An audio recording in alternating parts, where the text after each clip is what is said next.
On this edition, we look back at some of Deceuninck-Quick-Step's most influential sprinters.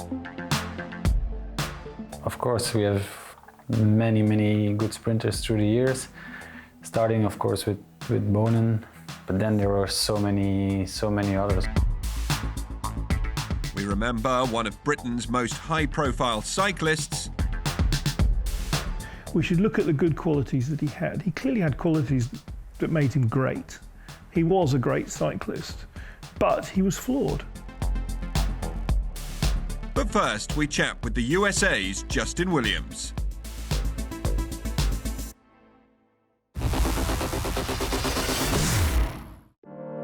Racing culture in the USA is in a state of revolution. With a well-documented downfall of the previous generation of racers, the future direction of the sport in America has yet to be finalised.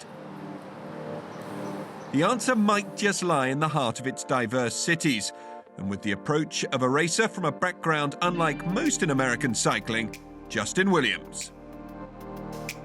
Both of my parents are from Belize. My dad raced all through my young life, and I had asked him to race a couple of times, and it just wasn't something that he thought was for me. All through my life, I had gone to races with him. Finally, when I got to ride, it was like this big deal for me. Something that I mean, what kid doesn't want to be like their dad? A supreme sprinting talent, Williams spent a year with the Livestrong development team in 2010, but soon found himself a fish out of water, thousands of miles away from his Los Angeles home. After Livestrong, it was I had learned a couple of hard lessons, and I had been on the U.S. national team, had spent some time in Europe, and it was just such a crazy culture shock for me coming from South Central L.A. My whole life I had been taught that the only way you make it is in Europe. So I came home and I went to college, and I was like, all right, I guess I gotta live this normal life. I guess my cycling career is over because I'm not gonna go, pro tour. I had the motivation of my younger brother, Corey, who was really developing well and racing really well. The fulfillment that came from watching him win races, watching him, smile when the team got the job done. Lured back to cycling in 2014, Williams spent the next 4 years as a top performer in America's struggling continental scene. Eventually, though, the frustrations that led him to quitting the sport returned. I had a lot of fun. I met a lot of good riders, kind of still struggling a little bit with the structure of how American teams try to operate like European teams, but kind of don't have the funding to do it properly. I just didn't want to deal with that anymore. The result was a 2018 spent in the more relaxed world of the fixed gear racing scene, and a moment of clarity for Williams. I had this really amazing year of traveling the country, doing the best races, the races that I love doing, hanging out with my friends and people that I grew up with. This is what cycling should feel like in America.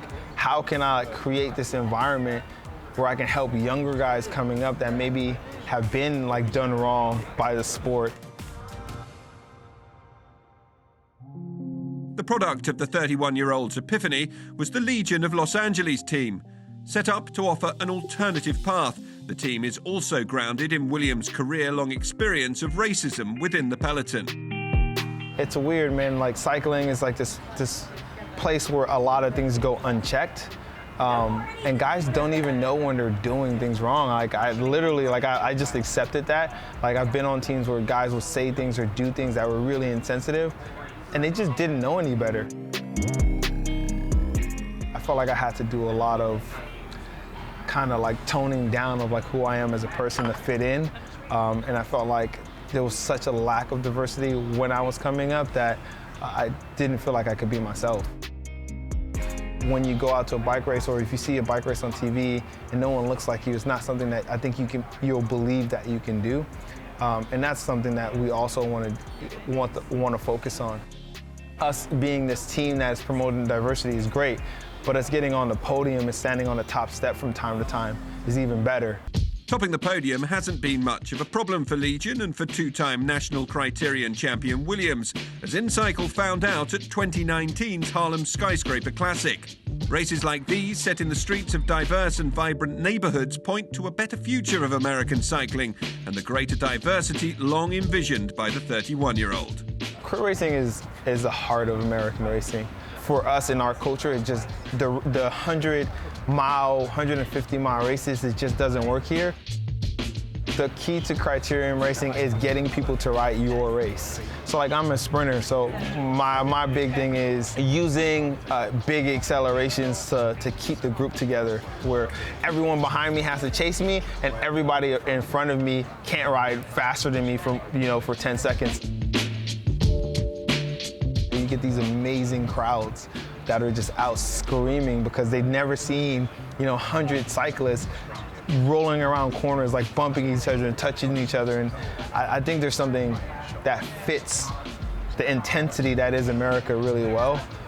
And crit racing is the way that I think our racing needs to go. I think that's where the money is, and I think that's where the future is.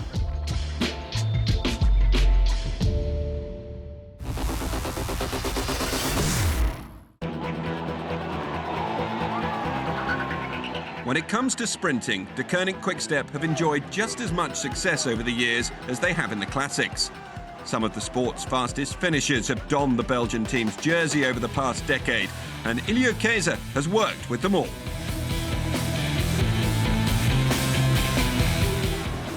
Of course, we have many good sprinters through the years, starting of course with Bonen.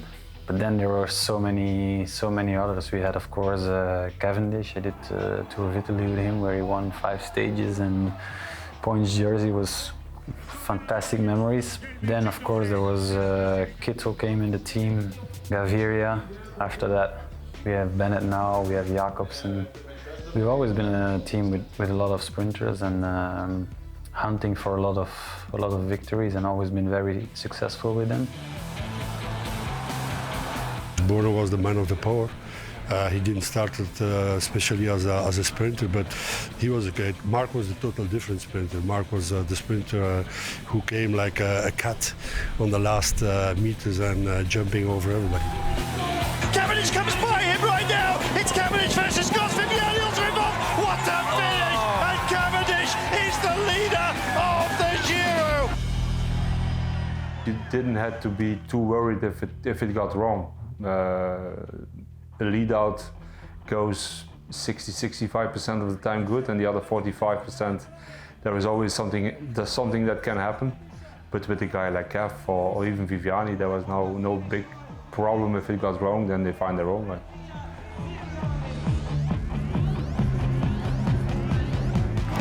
I think the big difference with Kittel was that he had a huge amount of power, and he did like to wait. Even if he was in 50th position with 400 meters to go, he still wasn't worried too much. So with him, you could give him a good lead out, but he really preferred to wait and to stay on that second line, to look for that gap to go. And when he went, then he was at his fastest. Pure power-wise, I think he was one of the best.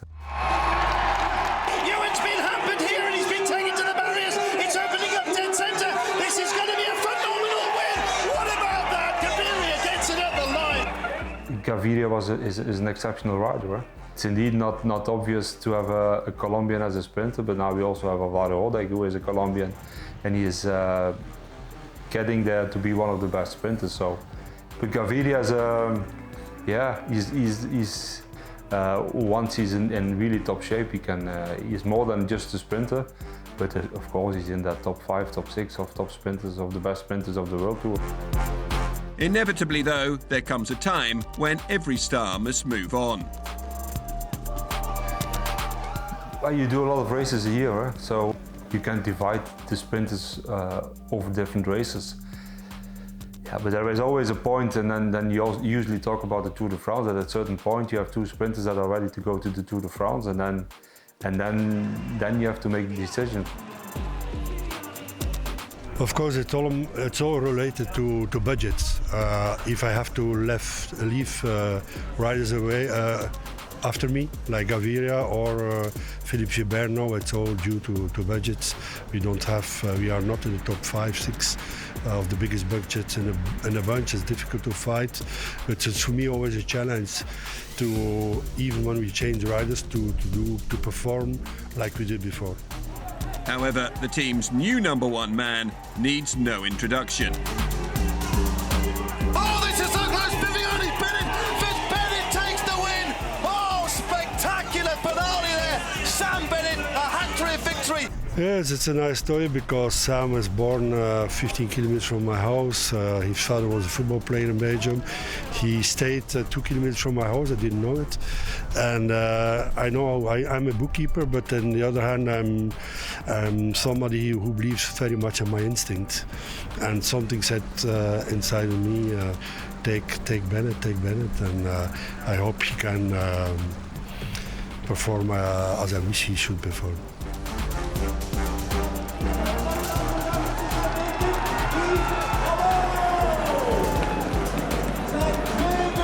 He has the characteristic of a pure sprinter. If you see him standing, he has 2 legs of dynamite. He's really a pure sprinter. He has the character. He likes the pressure. But he, for sure, I think he proved already last year that he can win, that he can beat almost everybody. But he, for sure, will be over the next 5, 6, 7 years to come. Yeah, one of the best sprinters of the world.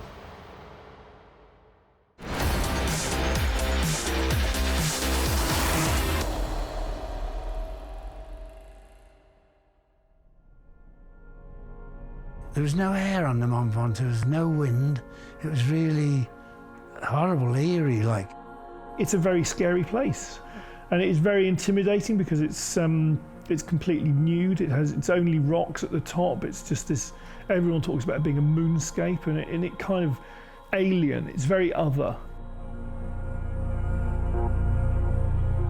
It's an old volcanic mountain, and like the old volcanoes, like burnt white by the sun, you know, and it looks like a desert. It's a scary place. It's had a scary reputation for donkey's years. You know, there's stories of people dying up there in strange ways. I mean, there's a story about guys being killed by stones being blown around, which you can imagine happening, given that, you know, the winds up there get incredibly strong, and there's an awful lot of rocks lying about. It's quite fearful, you know, like the hairpins and that. It's quite steep. And obviously the rocks act as, you know, they retain the heat and reflect the heat, and it just becomes like a furnace up there. As a rider, nobody worried about it. The only thing Tom hated was crickets. He hated it, you know, because he knew it was going to be a really hot day.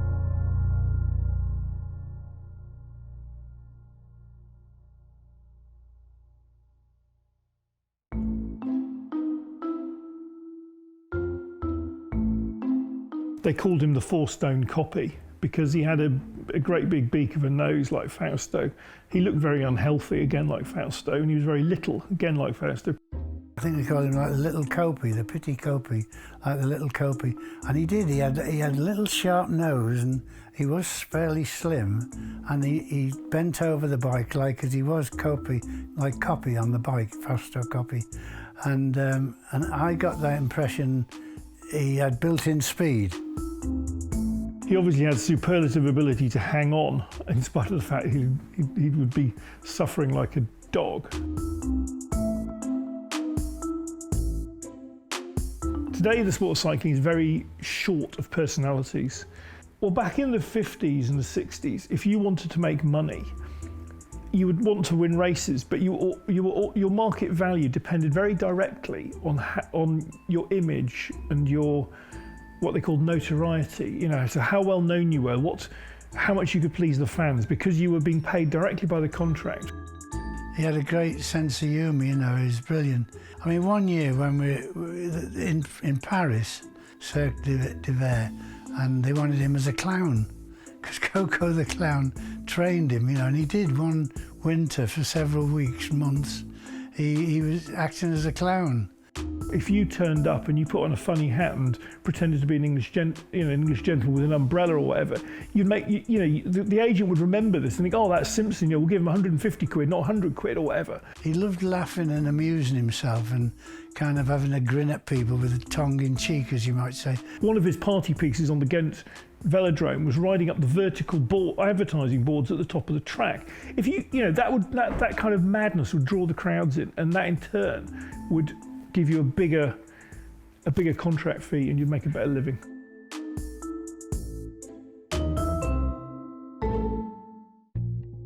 He entered the National 25-mile Championship, which was on my local course, the D1.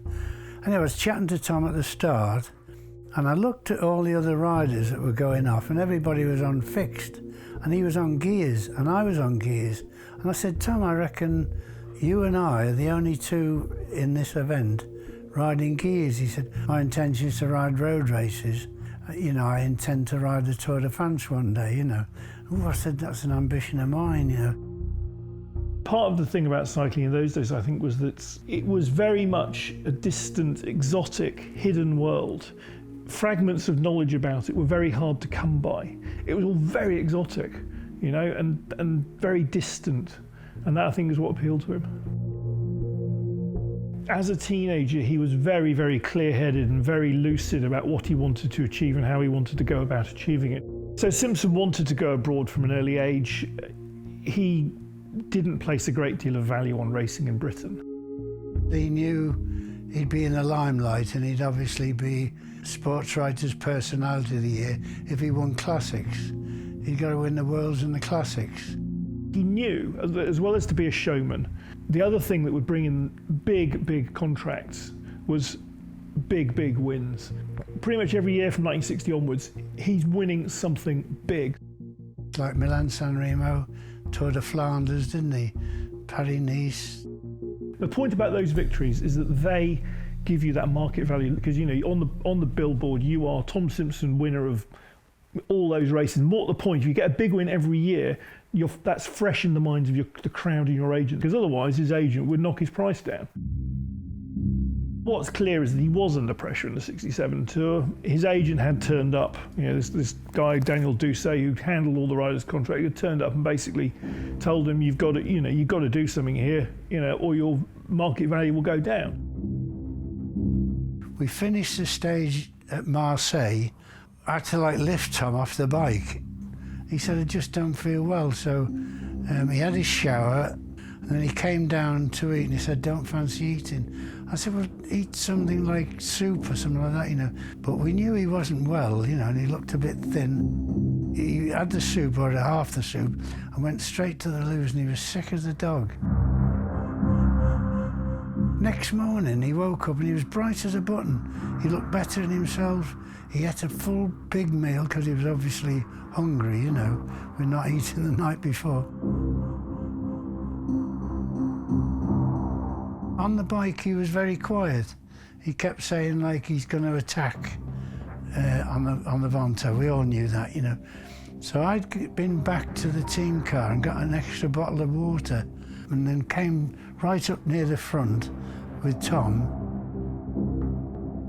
He'd spoken to Geoffrey Nicholson, you know, my late colleague, earlier in the tour, and told him precisely what he wanted to do. There was he had to win a few stages, get into the top three, or hold the jersey for a long while. I think somebody like Poulador or somebody had punctured and got a wheel, I think, and he was kind of coming back up the bunch. And I said, get on Poulador's wheel. And he got on Poulador's wheel, and between them, I think they got across. And so I'm climbing way down, at least 5 or 6 minutes down on Tom. But because Tom had been dropped a bit and then he'd weaved about and been on and off the bike, I was more or less there when he was just getting the oxygen mask. Harry Hall said to me that he thought he had to break his fingers off the bar. There's about 100 people around, and I pushed my way in, you know, and I could see him, and I could look down, and his eyes were like glazed and looking into space.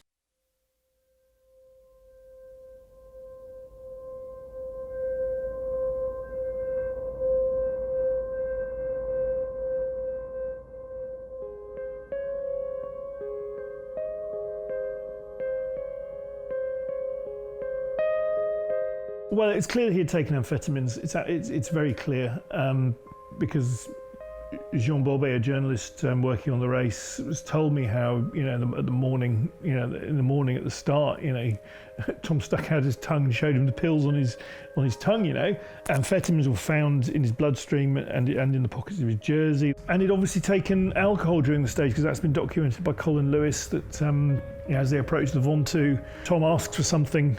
Colin had a bottle of brandy which they'd nicked from a bar, and Tom took a massive swig of it and chucked it away. So to do that and then ride up the Ventoux in that immense heat, that's a massive risk.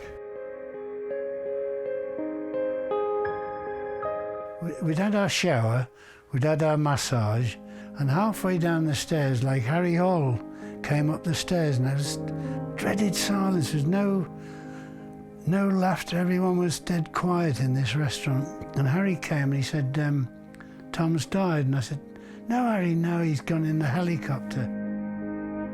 It was massively shocking, because, I mean, you know, this was the sport's first real drug scandal, in the sense that it was the first time that it had been absolutely proven in a concrete way that one of the big names was taking amphetamines. And for the British cycling public at the time, it was a massive shock.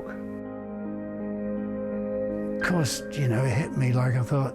I'd known him since he was 15, 16. He was like a brother. You know, we had jokes together. We used to travel to Paris together, either in my car or his car. The wives went out for coffee together, and we knew each other so well, all living in Ghent. I think tarnish and legacy are sort of terms that it's easy to bandy about. As I see it, it's there. That's how it is. He's a guy who was a great champion, and he died through the use of amphetamines in an injudicious way. He died through cheating, effectively. I mean, but that doesn't mean he was a bad guy. It doesn't mean he's a guy that we should disassociate ourselves with. We should look at the good qualities that he had. He clearly had qualities that made him great. He was a great cyclist, but he was flawed.